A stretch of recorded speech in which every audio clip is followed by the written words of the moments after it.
253 पंजीकृत गैर मान्यता प्राप्त राजनीतिक दल निष्क्रिय घोषित। आज का विषय, पंजीकृत गैर मान्यता प्राप्त राजनीतिक दलों RUPPS को अनुपालन हेतु बाध्य करने के लिए शुरू की गई पूर्ववर्ती कार्रवाई के क्रम में भारतीय निर्वाचन आयोग ने 86 और निष्क्रिय पंजीकृत गैर मान्यता प्राप्त राजनीतिक दलों को सूची से हटा दिया तथा अतिरिक्त 253 पंजीकृत गैर मान्यता प्राप्त राजनीतिक दलों को निष्क्रिय RUPP के रूप में घोषित किया है। निष्क्रिय RUPP घोषित करने की प्रक्रिया।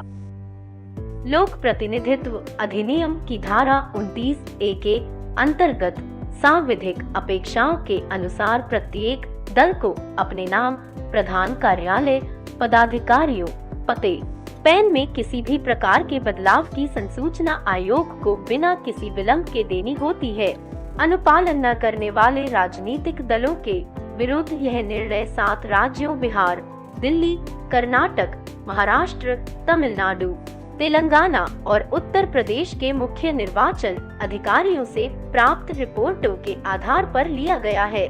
ये दल निष्क्रिय घोषित किए गए हैं क्योंकि उन्हें भेजे गए पत्र नोटिस का उन्होंने कोई जवाब नहीं दिया है और न तो किसी राज्य के विधानसभा का आम चुनाव और न ही वर्ष 2014 एवं 2019 में संसदीय चुनाव लड़ा है। क्या होते हैं पंजीकृत गैर मान्यता प्राप्त राजनीतिक दल? पंजीकृत गैर मान्यता प्राप्त राजनीतिक दल ऐसे दल होते हैं जो राज्य स्तरीय दल बनने के लिए विधानसभा या आम चुनावों में पर्याप्त प्रतिशत वोट हासिल नहीं कर पाते हैं, या वे दल जिन्होंने पंजीकृत होने के बाद से कभी चुनाव नहीं लड़ा है, उन्हें गैर मान्यता प्राप्त दल माना जाता है। ऐसे दलों को मान्यता प्राप्त दलों को दी गई सभी सुविधाओं का लाभ नहीं मिलता है। राष्ट्रीय राजनीतिक दल की मान्यता शर्तें। लोकसभा या राज्यों के विधानसभा चुनावों में 4 अलग अलग राज्यों से कुल वैध मतों के 6% मत प्राप्त करे और 4 लोकसभा सीटों पर जीत दर्ज करे,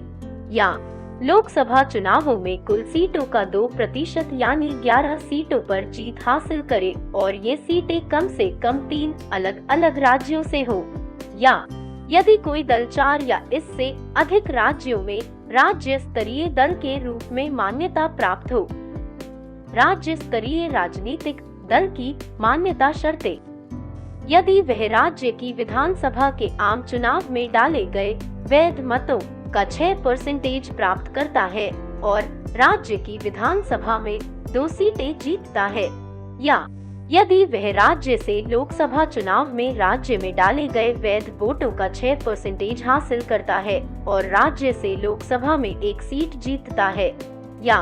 यदि दल ने राज्य विधानसभा चुनाव में कुल सीटों का 3% या 3 सीटें जो भी अधिक हो प्राप्त किया हो, या यदि वह प्रत्येक 25 सीटों के लिए लोकसभा में 1 सीट या संबंधित राज्य से लोकसभा के लिए आम चुनाव में राज्य को आवंटित उसके किसी भी अंश के लिए जीतता है,